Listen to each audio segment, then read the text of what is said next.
Hello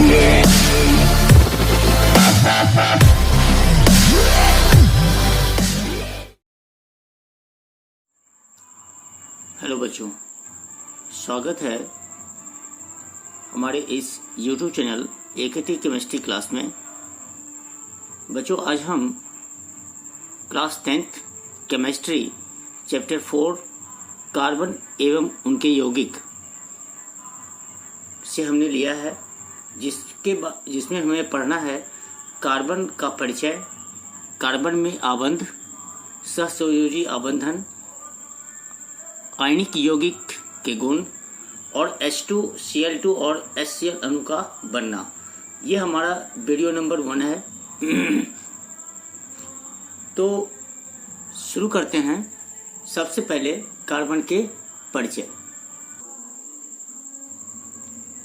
चलिए carbon के बारे में हम समझते हैं। कार्बन का सबसे पहले इंट्रोडक्शन हम देखते हैं कि क्या है कार्बन। बच्चों, कार्बन प्रकृति में मुक्त अवस्था एवं संयुक्त अवस्था में पाया जाता है। पहला तो हमें ये ध्यान रखना है।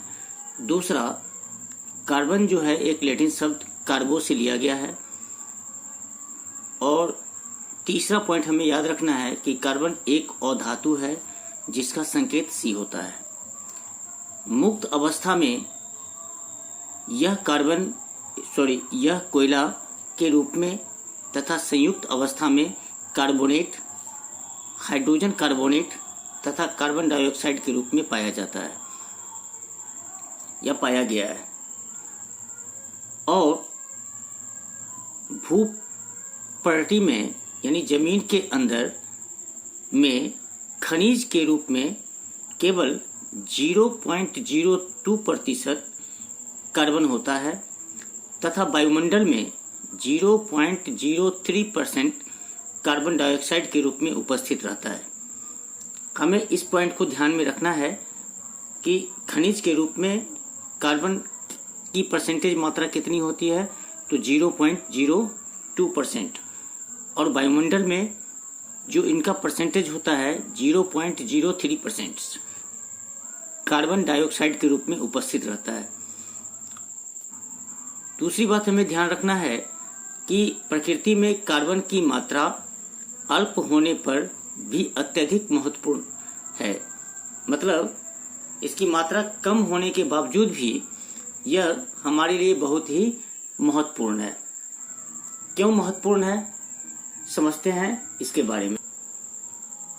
कार्बन का महत्व क्या है? हमारे दैनिक जीवन में कार्बन का बहुत महत्व है, क्योंकि ये तत्व भोजन, कपड़ा, कागज, गोंद, कलम, रंग, साइकिल और न जाने कहां कहां इसका उपयोग होता है। इसलिए ये हमारे लिए क्या है, बहुत ही महत्वपूर्ण है। कार्बन, जब हम किसी पदार्थ को जलाते हैं तो कार्बन की उत्पत्ति हो जाती है। तो मैंने पहले ही पढ़ा है कि कार्बन प्रकृति में मुक्त अवस्था में एवं संयुक्त अवस्था दोनों रूपों में पाया जाता है। और ये जो लिया गया था ये कार्बो से लिया गया था। और ये जो कार्बन है ये अधातु है जिसका संकेत C होता है। ये तो था हमारा एक परिचय। अब हम इसके आबंधन की तरफ हम चलते हैं कि आबंधन किस प्रकार से बनता है। आबंधन को समझ लीजिए कि जस्ट एक बंधन, यानी आबंधन को ही बंधन कहा जाता है। ये हमें ध्यान में रखना है। अब आबंधन की तरफ हम बढ़ते हैं कि आबंधन होता क्या है। यहाँ पर समझिए कि कार्बन के कुछ महत्वपूर्ण बातें हमने लिखा है। कार्बन का संकेत C होता है। कार्बन की परमाणु संख्या 6 होता है। इलेक्ट्रॉनिक विन्यास 2 और 4 होता है। बाहरी कोश में इलेक्ट्रॉन 4 है। कार्बन की संयोजकता 4 होती है और कार्बन चतुष्फलकीय होते हैं। ये तो था हमारे कार्बन के बारे में कुछ महत्वपूर्ण बातें। अब हम आयनिक यौगिक के गुण के बारे में हम जानना चाहते हैं कि आयनिक यौगिक के गुण क्या होते हैं। समझिए कि आयनिक यौगिक, आयन, हम अगले वीडियो में हम उसके आयन के बारे में बताएंगे कि आयन होता क्या है। मोटे तौर पे यहाँ पे समझ लीजिए आयन के फलस्वरूप जो बंधन का निर्माण होता है उसे आयनिक बंधन यौगिक कहा जाता है। अब हम इनके गुण के बारे में जानना चाहते हैं, तो गुण के बारे में क्या है लिखा हुआ है यहाँ पे, समझिए। आयनिक यौगिकों के गलनांक एवं क्वथनांक उच्च होते हैं, विलयन में आयन नहीं देते हैं, जलीय विलयन विद्युत के चालक होते हैं और अधिकांश कार्बन के यौगिक विद्युत के अच्छे चालक नहीं होते हैं। समझ में आ गया होगा कि कार्बनिक यौगिक विद्युत के कुचालक होते हैं, ठीक है ना। अभी हम सीखेंगे आगे के वीडियो में कि कार्बनिक यौगिक होता क्या है। ये तो हमारी कुछ बेसिक बातें थी आयनिक यौगिक के गुण के बारे में। अगले वीडियो में डिटेल में हम समझेंगे कि आयनिक यौगिक सहसंयोजी यौगिक होता क्या है, संयोजी आबंधन क्या होता है, इन सब चीजों के बारे में। अब हम इनके बॉन्ड की तरफ हम बढ़ते हैं कि बॉन्ड किस प्रकार से तैयार होता है। बॉन्ड समझने से पहले हम ये समझें कि संयोजी या सहसंयोजी बंधन या अबंधन होता क्या है। ध्यान से समझिए कि परमाणुओं के बीच इलेक्ट्रॉन की पारस्परिक साझेदारी से बने आबंधन को सहसंयोजी आबंधन कहा जाता है। मतलब साझेदारी के फलस्वरूप बने बंधन को सहसंयोजी बंधन कहा जाता है। अर्थात जिन यौगिकों में सहसंयोजक बंधन पाए जाते हैं उन्हें सहसंयोजक यौगिक कहा जाता है, ठीक है। मतलब जिन यौगिकों में सहसंयोजक यानी साझेदारी जैसा कुछ पाया जाता है उन्हें सहसंयोजक यौगिक कहा जाता है, ठीक है। अब हम ये समझते हैं कि सहसंयोजक बंधन के कितने प्रकार होते हैं। तो मेनली ये 3 प्रकार के होते हैं, एकल सहसंयोजक बंधन, द्वि सहसंयोजक बंधन और त्रिसहसंयोजक बंधन। एकल बंधन को अंग्रेजी में बोला जाता है सिंगल कोवलेंट बॉन्ड और द्वि संयोजक बंधन को कहा जाता है डबल कोवलेंट बॉन्ड और त्रि यानी ट्रिपल कोवलेंट बॉन्ड, ठीक है। तो अब हम ये समझें कि एकल सहसंयोजक बंधन किस प्रकार से इसका निर्माण होता है। चलिए समझते हैं एकल सहसंयोजक होता क्या है। एकल सहसंयोजक में हमें समझना है कि इनमें 2 परमाणुओं के बीच एक एक इलेक्ट्रॉन की साझेदारी होती है, तब एकल बंधन का निर्माण होता है। मतलब कि जब एक एक इलेक्ट्रॉन की साझेदारी होगी तो सिंगल बॉन्ड का निर्माण होगा और उसी सिंगल बॉन्ड को हम एकल बंध कहा जाता है या एकल बंधन कहते हैं। जैसे हम यहाँ पे एक एग्जाम्पल लिए हैं H2 का। हम ये जानते हैं कि H2 का परमाणु संख्या होता है 1 और इसका इलेक्ट्रॉनिक कॉन्फ़िगरेशन अगर निकाले तो होता है 1s1 और इनके बाहरी कोश में एक इलेक्ट्रॉन होता है। तो H2 का मतलब क्या हो गया कि 2 हाइड्रोजन जब आपस में संयोग करेंगे तो एक हाइड्रोजन के पास तो एक ही इलेक्ट्रॉन है, दूसरे हाइड्रोजन के पास भी एक ही इलेक्ट्रॉन है। जब ये आपस में जुड़ते हैं यानी इलेक्ट्रॉन की साझेदारी करते हैं तो एक एक इलेक्ट्रॉन की साझेदारी करते हैं तो ये किसका निर्माण करते हैं, एकल बंध का निर्माण करते हैं, ठीक है। एकल बंध का निर्माण करके या H2 का निर्माण करते हैं।